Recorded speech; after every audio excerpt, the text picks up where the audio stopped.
What's up, guys? This is EJ Holland with the Wolverine.com. Back for another week of the Wolverine Live Recruiting Podcast alongside my co host, Zach Libby. What's up, Zach? It's kind of been a stressful week with the Harbaugh news, but kind of a happy, stressful week with Jim Harbaugh announcing his return to Michigan. How are you feeling right now, Zach?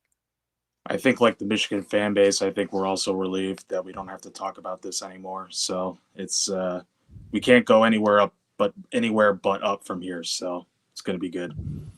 Yeah, so as you see, Harbaugh's statement is on the screen. It says, "Don't try to out happy." So it looks like Harbaugh is happy at Michigan.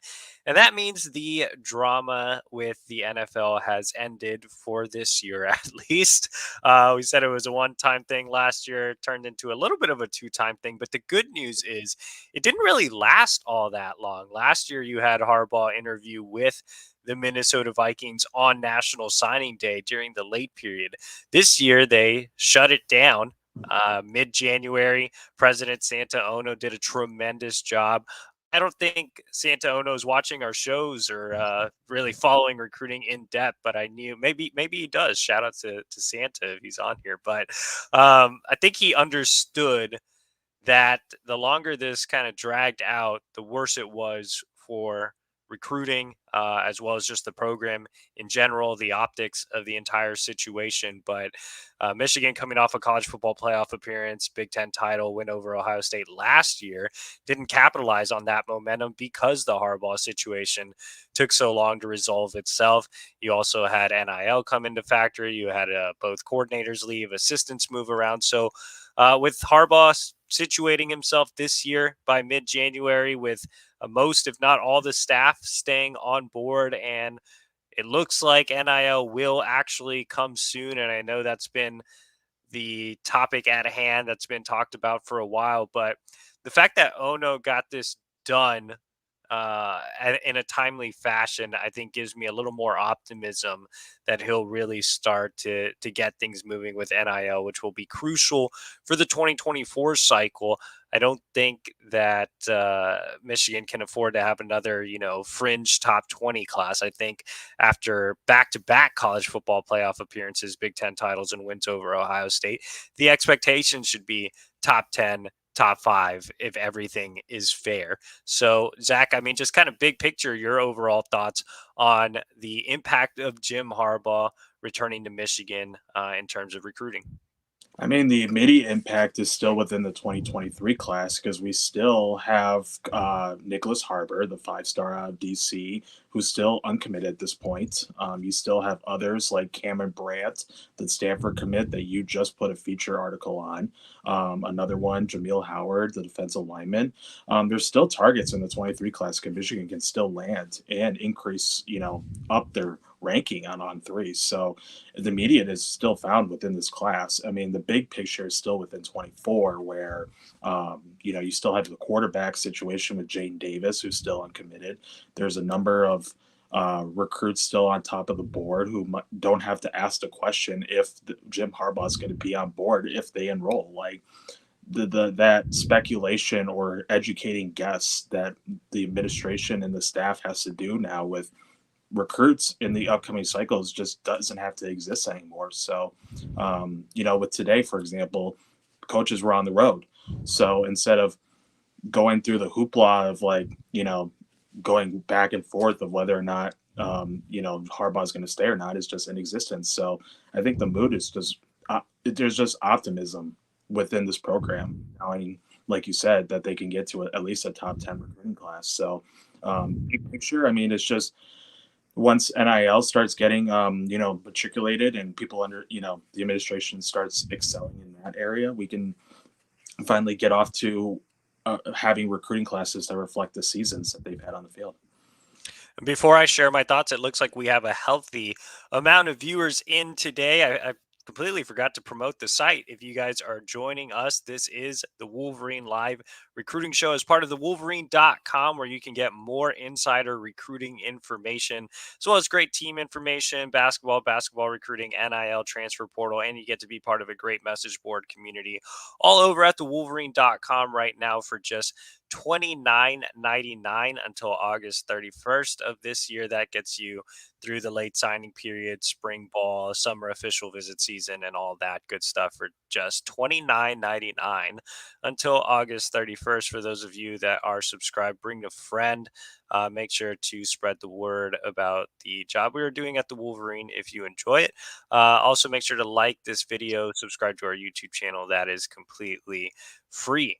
All right. So I think this was perfect timing because look, Monday was Martin Luther King Jr. Day. So schools were out Tuesday, which was today. Obviously, coaches got to hit the recruiting trail, and Jim Harbaugh took advantage. I wrote a few days before the announcement came that Michigan was preparing to hit the recruiting trail once again for another year with everything to sell while simultaneously having nothing to sell, because everybody was, much like last year, was going to want to talk about Jim Harbaugh and his NFL interests, and not necessarily about the college football playoff appearance, about another win over Ohio State, about another Big Ten title, about contending for a national championship next season with all the returners and the guys coming back and the announcements made by Blake Corum and Zach Zinter and others. Instead, it was going to be Harbaugh NFL focus. Now, you don't have to worry about that. Jim Harbaugh hit the recruiting trail today.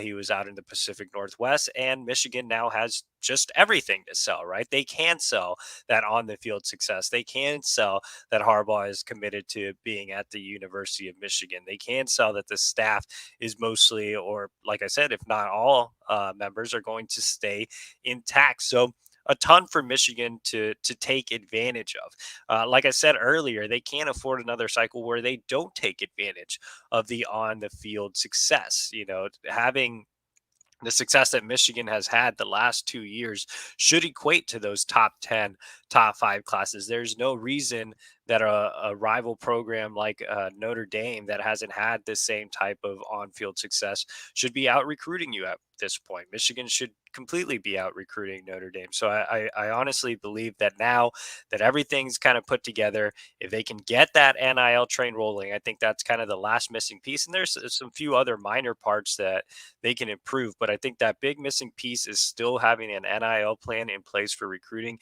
If they can get that set, then I do think that Michigan can take that next step in recruiting to get those really highly touted classes. Because at the end of the day, you still need to find high level recruits. You can land diamonds in the rough all day long. You can develop them, and Michigan is terrific at doing that. But you still need your star guys. You still need your top 100 guys. You still need your Donovan Edwards, your JJ McCarthy's, your Junior Colson's, your Will Johnsons, etc. Like, you need those types of guys. This cycle in 2023, Michigan landed zero top 100 guys. I believe only two top 150 guys. So, that's extremely disappointing considering the on-field success. That needs to change drastically in 2024. I think it will. I think again, if the NIL plan gets rolling, the sky is the limit for Michigan recruiting. Any final thoughts on Jim Harbaugh's return and recruiting, Zach?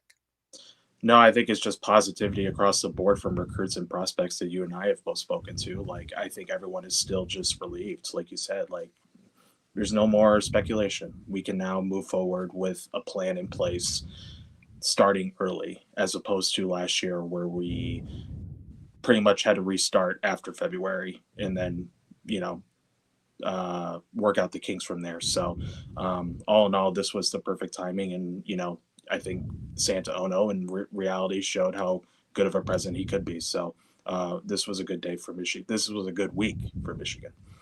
Yeah, cannot say that enough. What a terrific job by Santa Ono, having a university president that invests so much in athletics, especially the football program. He made all the difference in this saga and putting it to bed early. Before we move on to our next topic, which is still going to be Jim Harbaugh related, want to remind you guys that this is our Tuesday show. I see a question over on the sidebar. We are not answering questions today unless you have a super chat. If you come in with a super chat, you hit that donate button, you will get your question answered. I will have my Wednesday live show tomorrow, so make sure to get back to the Wolverine YouTube channel and join me, and I'll answer all of your questions. But today we are doing the structured podcast with our magnificent co-host here, Zach Libby.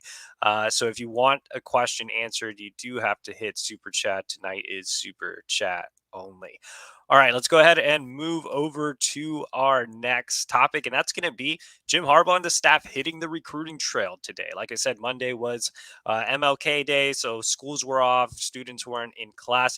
This time, or today, obviously, Michigan hit the recruiting trail. Students were back in classes. Top recruits were available to get offered and be seen by college coaches across the country. And obviously, Michigan hit the road.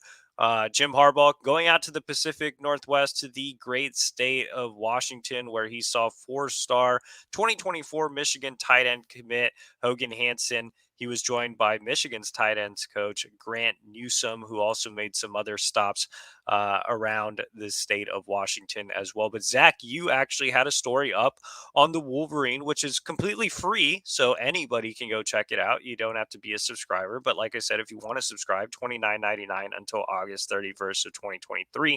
But Zach, you had a story today. You caught up with some assistant coaches out at Bellevue High School, home of Hogan Hansen.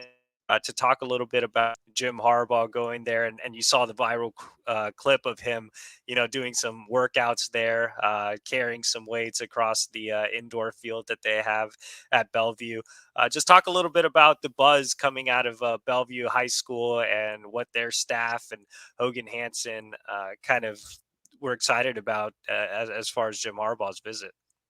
Yeah, I mean, obviously, I think the community of Bellevue, regardless of whether or not this last 3 weeks happened or not with Harbaugh, I mean, his presence in the school would have generated positivity. It's just a matter of the fact that they were the first ones that Harbaugh saw less than 24 hours since Santa Ono published his tweet. Yeah, so we talked to his recruiting coordinator, Hogan Hansen's recruiting coordinator. He was following around Harbaugh. He was the one who took the video of Harbaugh, doing the fireman carries with the plates in the weight room. It was basically, it felt like nothing. It felt like everything that happened with Harbaugh that people saw on Twitter, saw on television. It was like that never happened. Like Harbaugh never brought out a personality to where it was just business as usual for him.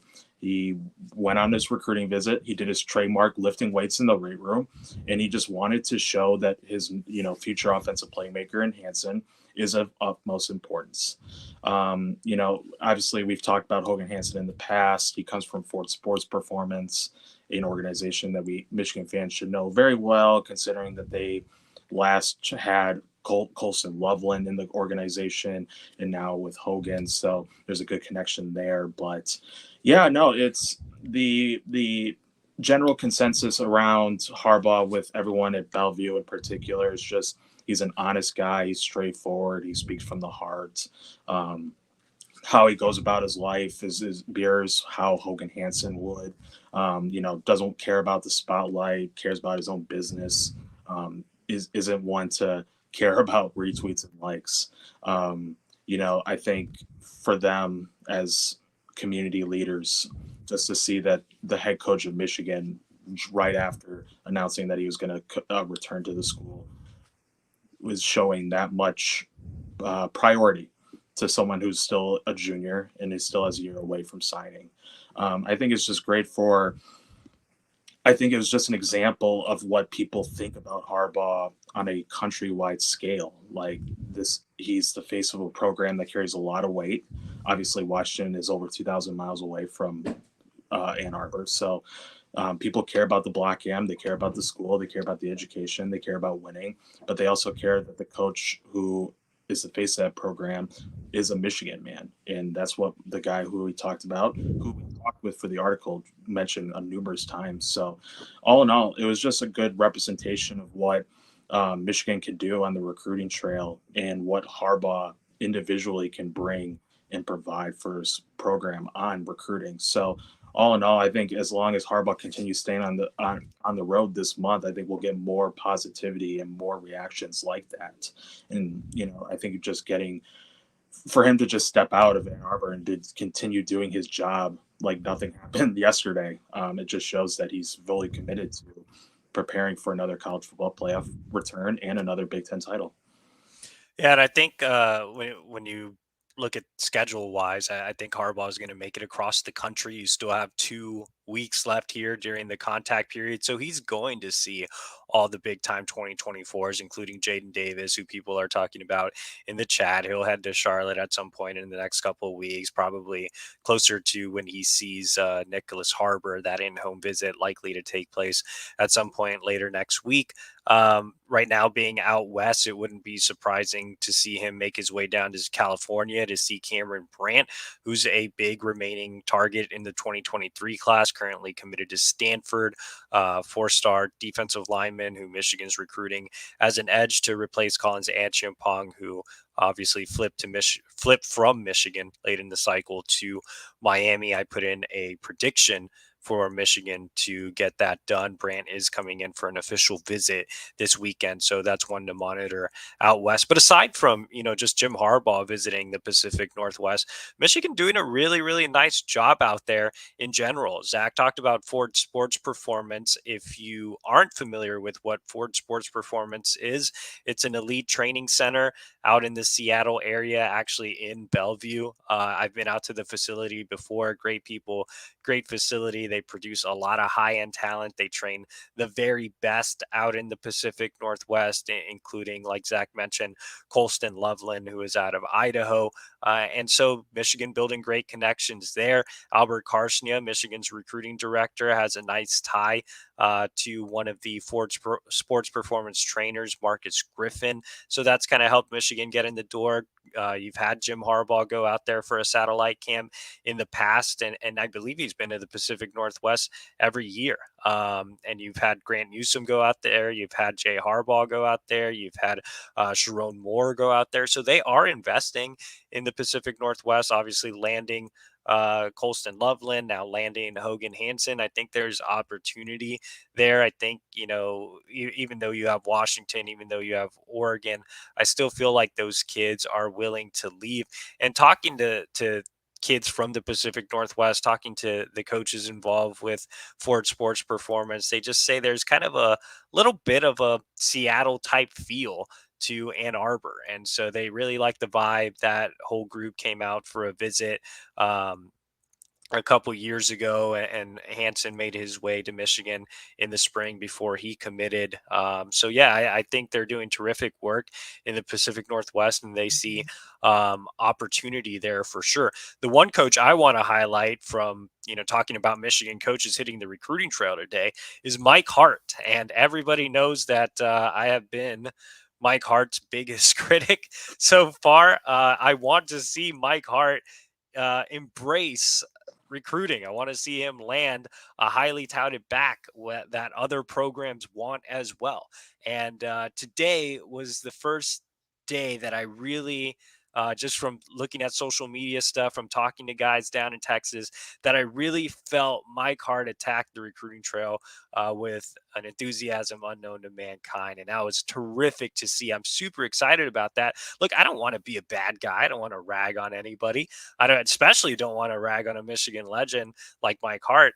I have to do my job, obviously, but I want Mike Hart to excel. I want him to embrace recruiting. I want him to land top level backs. He's Mike Hart. He's a Michigan legend. Michigan should be a destination school for top flight running backs. Hart has kind of settled with early 3-star type backs in the process during his time here.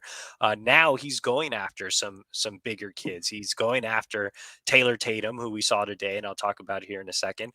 Michigan hosted another top 100 running back over the weekend in Jordan Marshall, who Zach had a great update on coming out of his visit.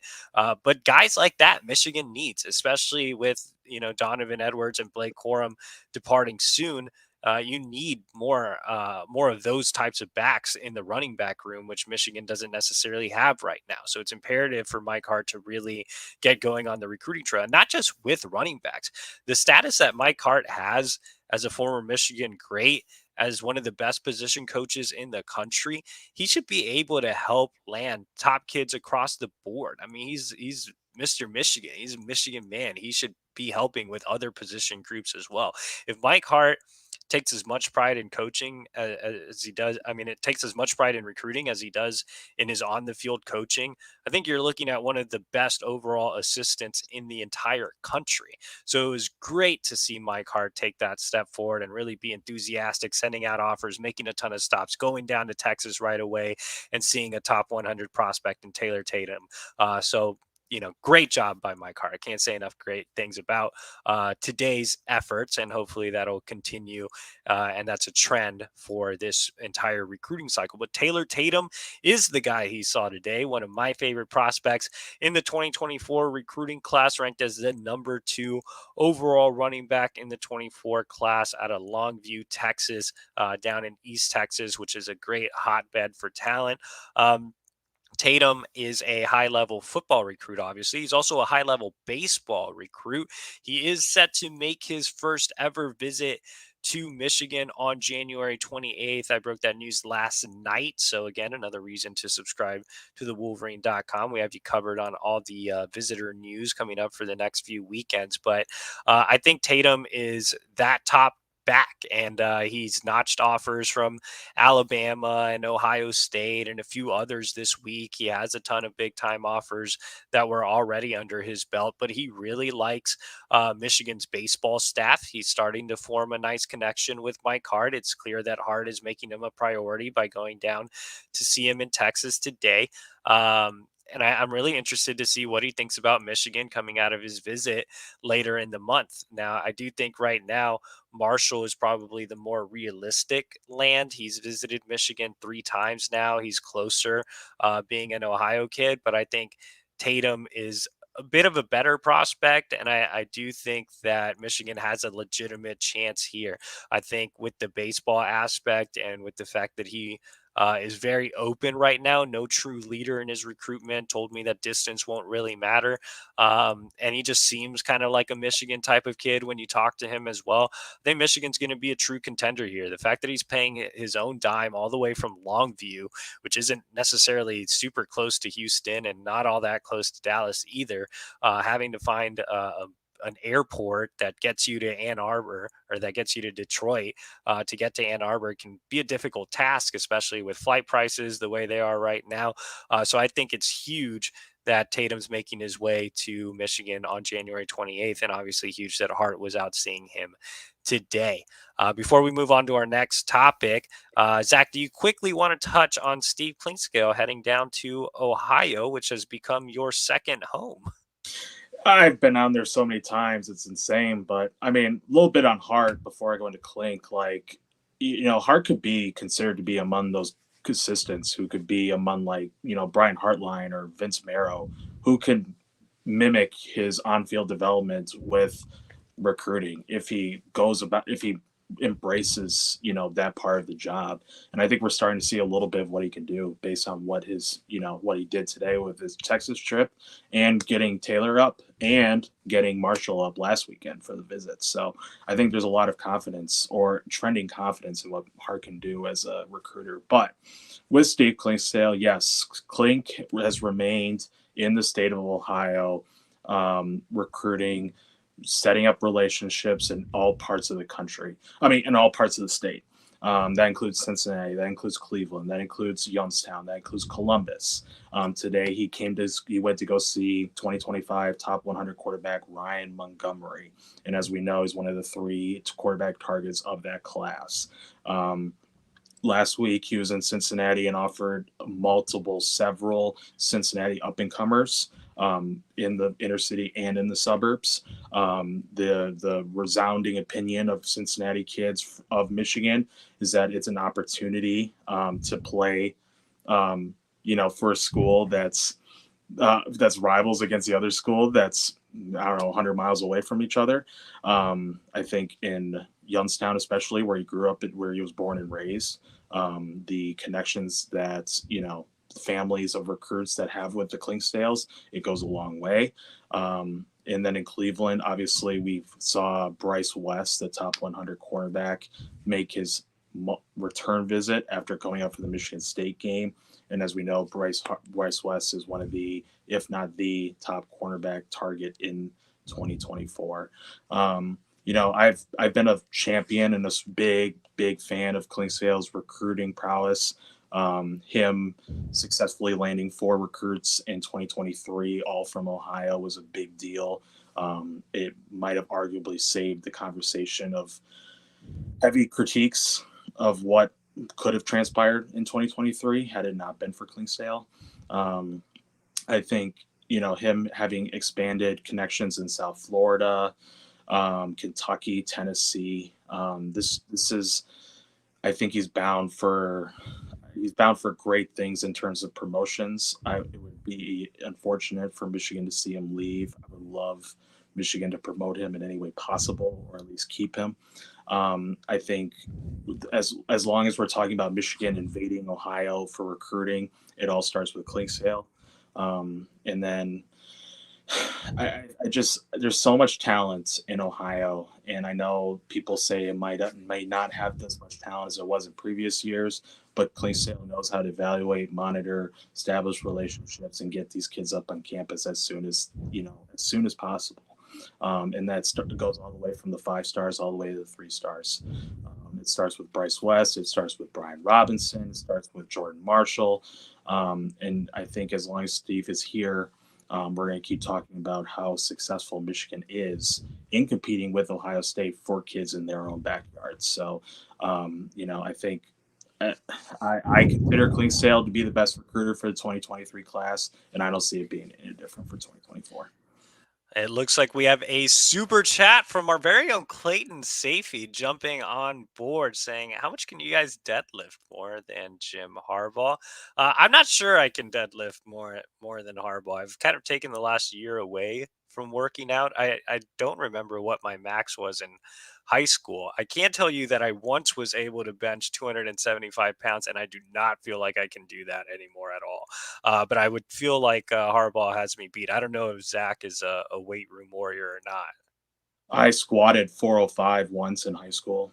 Deadlift, I never did. No, I don't even know.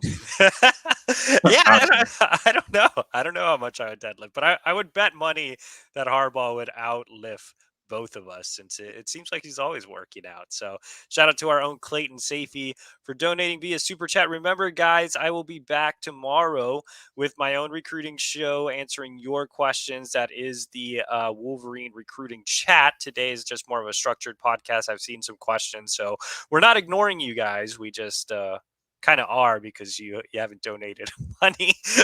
But if you do want to super chat us, you can. We only have a few minutes left in tonight's show. So if you want your question answered, click that donate button. It helps us get on the road, travel, and see recruits and bring you guys the latest information. But let's go ahead and go to our last topic. Like I said, we're kind of running low on time. But On3 released their updated 2023 rankings. It's actually the final update for the 2023 recruiting class. Michigan finished with 5 recruits in the On 300 today. Since we are running low on time, Zach, I want you to give me one takeaway, and I'll give mine as well, but one takeaway from today's final rankings over at on3.com. Samaj Bridgman being left off on the On 300 was sort of a surprise. You and I have both seen him live last fall, and I think we both come away thinking that he is a thumping running back and has the awareness to play in space. I think he's more deserving than just a 4-star ranking. I think he is a top 300 player, so that was a surprise. I think Zach said running back, but he obviously meant. Did I say I meant linebacker? He does play some running back. I've seen him bowl people over in game, so he is a tank and force to be reckoned with. But before I give my final takeaway, it does look like we have a super chat from Francis Garcia, $10 super chat. Come on, Hutch, our producer, failing to give him a Ric Flair gif or a siren or something. Come on, man. But there we go. There we go. Get excited. Francis Garcia says, "What makes a good recruiting team other than the coaches? A recruiting director, an assistant? Can you explain what they do exactly and what other big time schools do?" So I think Michigan takes a really staff approach to recruiting. They don't have as big of a behind the scenes recruiting operation as some of the other big name programs or blue blood programs. Obviously, I covered a fellow blue blood program in Texas, which had a monster of an operation in the recruiting department, but maybe not as active of assistance as Michigan does. Michigan really invests in its staff being not just great coaches, but great recruiters.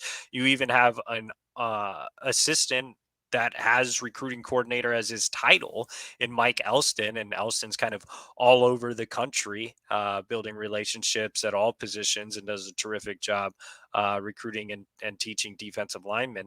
But I think you can look across the board, and you're seeing Mike Hart, I guess, take a little more pride in recruiting. I think Matt Weiss is kind of the only guy that really doesn't recruit all that much, but everybody else, man. I mean, from Jay Harbaugh to Ron Bellamy to Sharon Moore to Steve Clinkscale to George Hilo, Jesse Minter as defensive coordinator. They all do a great job of not just recruiting their position groups, but recruiting their individual areas. And so, just to kind of give you a quick synopsis, and I'm not really going to go in depth, but these guys do have areas like Steve Clinkscale has Ohio, which we just talked about. Jesse Minter was actually in Georgia today. We didn't really get to talk about that, but he's doing a terrific job down in the Southeast. Grant Newsom is building bridges in the Northeast. George Hilo has always done a really good job at all his stops recruiting North Florida and Central Florida. So these guys recruit their position groups. They recruit their areas. And then you do have a smaller recruiting department that does a lot of maybe grunt work's a bad way to put it, but they do a lot of film breakdowns, a lot of evaluations, a lot of getting in contact with underclassmen, making sure that guys get invited to campus, and then you have the on-campus recruiting staff, which is led by Christina DeRuiter, and I think that's the best part of the recruiting department right now. Christina does a fantastic job with visits and visitors, making families and recruits feel at home. So that's kind of just a quick rundown. I mean, like I said, all others or not every school is going to be the same. Some schools have head coaches that are involved every single day. I'm not sure Harbaugh's involved every single day, but he does do a really good job as a recruiter, as a head coach. I still think he's Michigan's best closer, even though he's not taking his shirt off and climbing trees. I still feel like he's the guy that closes these recruitments. You have, like I said, schools that have really large recruiting departments. You have schools that have coaches that can't really coach all that well, but that recruit amazing. So I think every school's a little different. I mean, Zach, do you have any quick thoughts on Michigan and their recruiting approach overall? I mean, I've only covered the Michigan. Like this is my first and only beat. So based on what, and you're just going a little bit off of you, like I think the on-campus recruiting team deserves so much credit. I mean, you've mentioned Christina and her assistants. Like recruits who will visit mention Christina all the time in terms of just how personal she is with everyone. I think, like you said, making them feel like they can find a second home in Ann Arbor is crucial, even if it doesn't going about the X's and O's or film. Like just showing them the opportunities that they could give, or get when they're in Ann Arbor is undeniably important. So I think as long as Christina is there, I think she is undeniably such an asset to this team that I think her efforts should not go unnoticed. Definitely. Well, we appreciate it, Francis Garcia. Hopefully, that gave a decent answer to your question. And we are out of time, so I'll give my quick rankings takeaway. Evan Link was the biggest riser today, moving up 10 spots to number 124 nationally. I think he is going to be an absolute stud along the offensive line. I think On3 has it right. A lot of the other recruiting services really undervalue Evan Link, but he's one of my favorite prospects in the class. I would grade him second behind Jair Hill. But I think Sharon Moore did a fantastic job of landing Link, who's a true tackle prospect, terrific technique in pass pro, a road grader when run blocking, plays great competition at the high school level, has been really well coached. And you see his rankings comparison. Nobody else has him in the top 300 or anything except for On3. But I loved my in-person eval of Evan Link. Like I said, I think he's going to be a stud for Sherrod Moore. And what a great win, one of the best of the 2023 recruiting cycle. Nobody really thought Michigan was in a position to win that battle. A lot of people expected it to be Penn State or Stanford, and Moore kind of came out of nowhere and sealed the deal in the summer. So that was my biggest takeaway. You can get more of my takeaways on the rankings over at thewolverine.com, as well as other great recruiting information, all for just $29.99 until August 31st of 2023. Appreciate you guys for joining us tonight. Hopefully you enjoyed the show. If you did, like this video, subscribe to our YouTube channel. It is completely free.